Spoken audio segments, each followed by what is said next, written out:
La grande interview Europe 1 CNews, Laurence Ferrari. L'invité de la grande interview sur CNews et sur Europe 1, c'est Charles Rodwell. Bonjour à vous. Bonjour, merci pour votre invitation. Député Ensemble pour la République des Yvelines. On va parler des fonds n'en finit plus. Sébastien Lecornu a annoncé que cette crise économique allait durer à minima tout l'été. On a un faible espoir aujourd'hui que la situation se débloque avec l'Iran. Les espoirs des États-Unis notamment, d'un accord avec l'Iran et le déblocage du détroit d'Ormuz. En attendant, les Français passent à la caisse. Comment leur demander d'être patients sans changer de braquet sur les aides qui leur sont accordées, Charles Rodwell? Il y a eu un changement de braquet sur les aides vendredi, puisque Sébastien Lecornu a confirmé d'une part les aides sectorielles, très importantes pour nos agriculteurs, pour nos pêcheurs, pour les acteurs du BTP, pour les gros rouleurs. Et il a aussi déployé des aides nouvelles, la prime à ceux qui roulent beaucoup et longtemps sur les routes. La prime carburant, vous voulez dire? La prime carburant. À la charge des entreprises. À la charge des entreprises, défiscalisée et désocialisée. Et heureusement, c'est la bonne chose. Oui. Enfin, l'État quand même met à la poche aussi pour les personnes qui roulent beaucoup, longtemps et pour leurs aides sectorielles. Sur la prime carburant qui est vraiment entièrement à la charge des entreprises. Et d'ailleurs, nous le reconnaissons tout à fait, et elles sont désocialisées et défiscalisées, et c'est tant mieux. Mais je voudrais dire, tous ceux qui nous font des critiques, j'aimerais qu'ils nous expliquent comment est-ce qu'on financerait une baisse massive de la fiscalité ou une baisse massive ou une hausse massive des dépenses. Parce que moi, j'ai le souvenir lors du dernier budget, lorsque j'ai porté avec Guillaume Kasbarian 23 milliards d'euros d'économies à travers nos amendements, il n'y a pas un seul de nos amendements qui a été adopté, notamment parce que le Rassemblement national a systématiquement voté contre. Donc les entendre aujourd'hui nous expliquer qu'on peut joyeusement faire exploser la dépense publique en baissant les taxes ou baisser massivement les impôts, j'aimerais qu'ils nous expliquent comment est-ce qu'ils comptent faire des économies lors du prochain budget, parce que à chaque fois on les entend sur vos plateaux de télévision expliquer qu'ils font des économies, mais à chaque fois qu'on en propose, ils votent contre. Et donc, c'est la question que je leur adresse très directement. Et ils répondront évidemment. Est-ce qu'il s'agit, alors vous dites qu'on a élargi l'assiette des gens qu'on aide, donc on n'est plus sur des mesures ciblées, si j'entends bien ce que vous nous dites? Il y a deux types de personnes qu'on souhaite accompagner en priorité. D'abord, des secteurs qui sont particulièrement frappés par la crise énergétique. J'ai évoqué le secteur de la pêche, de l'agriculture, du BTP. Et il y a ensuite des gens dont le métier les pousse à passer de nombreuses heures et faire des milliers de kilomètres par semaine, par mois ou par an sur une route qu'il faut accompagner. Je pense par exemple aux personnes qui font tous les métiers d'aide à domicile. Des personnes qui gagnent assez peu et qui font beaucoup de kilomètres sur les routes. Ce sont ces personnes-là que nous accompagnons en priorité en leur accordant des primes, des aides, des subventions pour qu'elles puissent rouler et arriver au travail. Elles sont arrivées à bon port, ces aides? La plupart d'entre eux n'ont pas vu la couleur d'un moindre euro d'aide. Alors, avant de venir sur un plateau de télévision, il se trouve que j'appelle les personnes de ma circonscription. Il se trouve que ma circonscription, il n'y a pas de pêcheurs, mais il y a beaucoup d'acteurs du BTP, il y a beaucoup d'acteurs qui travaillent dans les métiers d'aide à domicile. Je suis en lien avec les entreprises, les associations, les particuliers qui font ce métier-là. Et aujourd'hui, visiblement, le guichet fonctionne bien, j'en suis heureux. Et je tiens à leur dire que ils ont reçu s'il y a quoi que ce soit comme problématique, ils peuvent solliciter leurs députés afin de les aider à obtenir ces aides auxquelles ils ont évidemment droit. Mais donc, ils ont reçu concrètement les 50 euros? Alors vous avez un accord différent selon chaque dispositif. Vous avez des dispositifs qui sont disponibles immédiatement et vous en avez d'autres qui sont disponibles via votre déclaration d'impôt et qui seront versés d'ici à quelques jours rétroactivement. C'est ce que le Premier ministre a annoncé vendredi lors de ses annonces. Est-ce que Sébastien Lecornu a promis que toutes ces aides seraient financées sans aggraver le déficit public ni la hausse d'impôts? Comment vous allez faire? Où est-ce que vous allez couper? Nous ferons, Laurence Ferrari, des propositions pour baisser la dépense publique et la dépense sociale. Lesquelles? Et moi, je vous prends quelques exemples avec plaisir. L'assurance chômage. Nous avons une réforme qui est prête depuis maintenant de nombreux mois, qui permet de faire 4 milliards d'euros d'économies sans toucher aux personnes qui travaillent. Nous avons un objectif très simple, c'est taper au portefeuille de ceux qui profitent du système. Il n'y a aucune raison que des gens fassent le tour du monde avec les impôts des Français, en restant tranquillement à la maison. Nous voulons conditionner les aides à l'assurance chômage à une recherche effective de l'emploi. La réforme que nous proposons, elle rapporte 4 milliards d'euros. Et vous allez pouvoir la faire voter? Vous avez une majorité pour la faire voter? J'espère, on verra. Moi, j'espère que vous interrogerez, et j'en ai aucun doute, Laurence Ferrari, notamment les membres du Rassemblement national qui nous expliquent tous les jours qu'ils soutiennent les gens qui travaillent, qui veulent faire une baisse de la dépense publique, mais qui, budget après budget, refusent systématiquement toute baisse de la dépense publique. Je peux vous prendre d'autres exemples. Il y a des comités Théodule, des agences administratives en tout genre que nous avons souhaité supprimer, avec Guillaume Kasbarian notamment. Il y en avait une trentaine que nous avons ciblées. Il n'y en a pas une qui a été supprimée dans le budget parce que nous avons systématiquement fait face à une levée de bouclier absolument homérique et lyrique, je dirais même presque tragique, de personnes qui, la main sur le cœur, ont voulu sauver ces comités Théodule. Moi, je leur dis, cette fois-ci, banco, votez avec nous les amendements de baisse de la dépense publique. Si nous arrivons à faire ne serait-ce qu'une infime partie de 23 milliards d'euros d'économie, nous pourrons financer d'autres plans de sauvetage si nous sommes confrontés à de nouvelles crises énergétiques. Stop au discours populiste et passons aux actions. C'est ce que vous dites. En fait, je pense qu'il faut être assez en lien entre ses paroles et ses actes. Moi, la raison pour laquelle je porte ce discours sur la baisse de la dépense publique, c'est parce que budget après budget, on dépose ces amendements pour baisser la dépense publique. Et budget après budget, on se retrouve avec des propositions de taxes Zuckman, d'explosion de la fiscalité à 34 milliards d'euros d'impôts votés par toute la gauche et par le Rassemblement national, la nationalisation d'ArcelorMittal qui coûterait des milliards d'euros, plutôt que de baisser la dépense publique.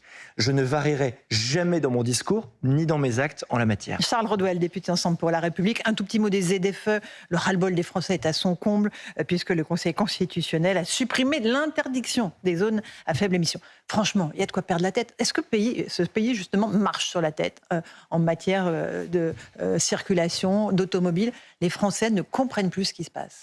Alors moi, je vais vous dire un truc qu'habituellement, il ne faut jamais dire en interview, mais je suis très mal à l'aise avec cette question. Pourquoi? Parce que moi, je suis contre la suppression des ZFE. Parce que je vois sur ma circonscription, il y a des communes où des élus avant moi, il y a bien des années, ont mis en œuvre des mesures pour l'environnement et pour faire baisser la pollution. Et je vois le résultat aujourd'hui, et ce n'est pas de mon fait. Ça a été fait avant que je sois élu. Il y a une baisse de 15% du taux de pollution sur les grands axes, certains grands axes de ma circonscription. Et d'ailleurs, je regrette que notamment le RN, qui veut à tout prix supprimer les ZFE, ne parle jamais de santé publique et de baisse de la population, de la baisse de la pollution, pardonnez-moi, à la fois pour nos enfants et les personnes âgées qui habitent nos circonscriptions. Ceci dit, mesure hautement impopulaire, 81% des Français sont opposés aux ZFE. Dit, c'est bien ça, le Parlement a souverainement décidé de supprimer les ZFE. Et je vois bien que je suis minoritaire sur ma position, mais je n'en varierai pas. Et donc, ce que je dis aux parlementaires qui veulent supprimer les ZFE, c'est que si c'est votre position, je la regrette, mais si c'est votre position, vous pouvez tout à fait déposer une proposition de loi qui viserait spécifiquement à les supprimer. Mais je préfère vous le dire très franchement, même si c'est impopulaire, je voterai contre la suppression des ZFE parce que j'ai vu que sur ma circonscription, ça a fait baisser le taux de pollution et ça permet probablement de protéger l'espérance de vie à la fois d'enfants et de personnes âgées. Et tous ceux qui ne peuvent pas venir dans les centres-villes parce qu'ils n'ont pas la bonne voiture, la voiture trop ancienne, ceux qui ne peuvent pas changer de voiture. J'ai bien conscience que c'est une problématique sociale absolument monumentale. Il y a des solutions qui existent pour accompagner ces personnes. Un exemple, je ne voudrais pas être trop long. L'équivalent le coût de la voiture électrique, il y a des gens qui ne peuvent pas se la payer. Non, je vous prends un autre exemple, un autre coût. L'équivalent des Restos du Cœur. Vous aviez une association qui aide des personnes très pauvres en leur donnant plusieurs repas par semaine, dont la camionnette était ancienne, donc elle ne pouvait plus pénétrer dans les villes. On l'a accompagnée, donc on lui a donné une dérogation pendant 1 an, et sur l'année qui est venue, on a aidé cette association à trouver des subventions pour acquérir un nouveau véhicule. Et du coup, résultat, tout le monde est gagnant, parce qu'un véhicule neuf, ça consomme moins, donc elle peut consacrer une partie de son budget à autre chose qu'au carburant de sa camionnette. Voilà un exemple parmi beaucoup d'autres. Il y a des solutions qui existent pour accompagner les millions de Français face à celle-ci. Je vois très bien l'enjeu social majeur que cette question pose et je l'entends parfaitement et il faut qu'on trouve des solutions. Je vois d'ailleurs que le Parlement avait décidé souverainement de supprimer les ZFE. Je respecte chaque décision du Parlement. Et du Conseil constitutionnel ? Moi, on vit dans un état de droit et le Conseil constitutionnel a considéré, non pas sur le fond, mais sur la forme, que c'est un cavalier législatif. Si c'est un cavalier législatif, les députés qui veulent supprimer les ZFE peuvent déposer une proposition là pour les supprimer. Mais je préfère le dire en transparence, je vais pas dire des trucs que je crois pas. Je voterai contre la suppression des ZFE parce que je vois bien à quel point ces mesures permettent de faire baisser la pollution au service de la santé publique de millions de personnes, notamment qui habitent ma circonscription. Charles Rodwell, vous êtes connu pour vos positions fermes à propos de l'immigration. Gérald Darmanin, garde des Sceaux, a proposé hier, dans un entretien au Journal du Dimanche, un moratoire de 3 ans sur l'immigration légale. Est-ce que vous partagez cette volonté? Est-ce que vous le dites banco? Je la partage à 100%, Laurence Ferrari, tout simplement parce que l'immigration a atteint un tel niveau dans notre pays que l'immigration sera probablement l'un, si ce n'est le grand enjeu de l'élection présidentielle qui vient, tout simplement parce que l'avenir, et je dirais même la survie de la France, dépend de notre capacité à reprendre le contrôle de l'immigration. C'est un mot très important. Enfin, en tout cas, moi, je suis convaincu, et la raison pour laquelle je dis ça, c'est pas pour des gens comme moi. Moi, j'habite un très beau quartier. C'est pas pour les bobos du Paris 11 qui passent leur temps à critiquer mes positions sur l'immigration. C'est en pensant aux millions de Français qui habitent des quartiers difficiles, notamment des millions de Français qui sont issus de l'immigration et qui sont les premiers à subir les conséquences de l'immigration incontrôlable. Ce sont des Français qui sont ouverts, modérés, républicains, qu'on ne cesse de qualifier de fachos, de nazis, d'extrême droite, alors que ce ne sont que des personnes qui visent à une chose, c'est vivre dans un vivre ensemble républicain, mais où l'assimilation fait partie des clés de la République. Et aujourd'hui, une immigration incontrôlée ne permet pas à ces personnes de vivre dans notre pays. Depuis l'arrivée d'Emmanuel Macron à la tête de ce pays, on est entre 300 000 et 500 000 entrées légales sur le sol français chaque année. Vous avez participé à l'échec de la politique migratoire de la France. J'assume tout à fait que l'immigration est un de nos échecs. Et d'ailleurs, c'est souvent la position que j'ai prise. Et je ne me contente pas de ça. J'essaie de faire des propositions depuis des années désormais. Si nous avons perdu les élections législatives de 2024, c'est qu'il y a notamment 3 millions d'électeurs d'Emmanuel Macron en 2017 qui ont décidé de voter pour le Rassemblement national en 2024. Sur cette question précisément, vous pensez ? Sur d'autres aussi, sur un sentiment de déclassement, sur beaucoup, pas un sentiment qui est une réalité pour des millions de Français d'ailleurs. Il y a aussi 15 millions de Français qui ne sont pas allés voter. Et moi, je souhaite m'adresser à eux, d'abord en leur disant que je crois qu'on a réussi certaines choses depuis 10 ans. Politique économique, la politique européenne, le respect, je crois, d'un principe démocratique, libéral face à la montée des populismes et des autoritarismes dans le monde. Je crois aussi que nous avons une part d'échec, notamment sur les questions migratoires. Et je suis heureux de voir des élus, des responsables politiques modérés, républicains, comme Gérald Darmanin, qui proposent des mesures extrêmement fermes. Moratoire de 3 ans sur l'immigration légale. Moi, ce que je souhaite, c'est on arrête tout, on coupe tout. Non seulement un moratoire sur 3 ans, mais qu'est-ce qu'on fait après 3 ans ? Moi, je soutiens à 100% la position de Gérald Darmanin. Je pense qu'il faut qu'on aille plus loin. 1, en réformant le regroupement familial pour les décennies qui viennent. 2, en mettant fin à l'immigration pour soins, les visas pour soins. 3, en réformant complètement le droit d'asile, afin que le droit d'asile ne soit plus un aspirateur à immigration irrégulière. Ce sont les 3 voies d'immigration légale que la France ne peut plus encaisser. Nous avons besoin, selon moi, d'une immigration de travail massivement réduite, choisie, fondée justement uniquement sur le travail pour répondre à certains besoins spécifiques de la nation, sur des quotas. Mais cette politique migratoire, elle implique une chose, c'est de réduire massivement toutes les autres voies d'immigration illégales et légales. Cela implique l'immigration familiale, l'immigration pour soins et le droit d'asile. Cela vaut pour les 3 ans qui viennent avec le moratoire que propose Gérald Darmanin. Cela vaut aussi pour les décennies qui viennent. Mais Charles Roy, on a du mal à comprendre ce que vous faites partie de la même formation politique, Ensemble pour la République, qui a participé à cette immigration massive depuis 10 ans. Comment est-ce que vous pouvez soutenir, comme Gérald Darmanin, ces thèses très fermes en matière d'immigration, après avoir cautionner l'action du gouvernement, des gouvernements successifs d'Emmanuel Macron? J'assume, comme vous le dites, une part des chèques qui est nôtre, mais je suis intimement convaincu que nous sommes les seuls à pouvoir reprendre le contrôle de l'immigration. Pas le Rassemblement national. Parce que national. Je suis convaincu que le Rassemblement national ferait exploser l'immigration, pour une raison simple. Pourquoi ? La première cause de l'immigration au XXIe siècle, ce sera le changement climatique.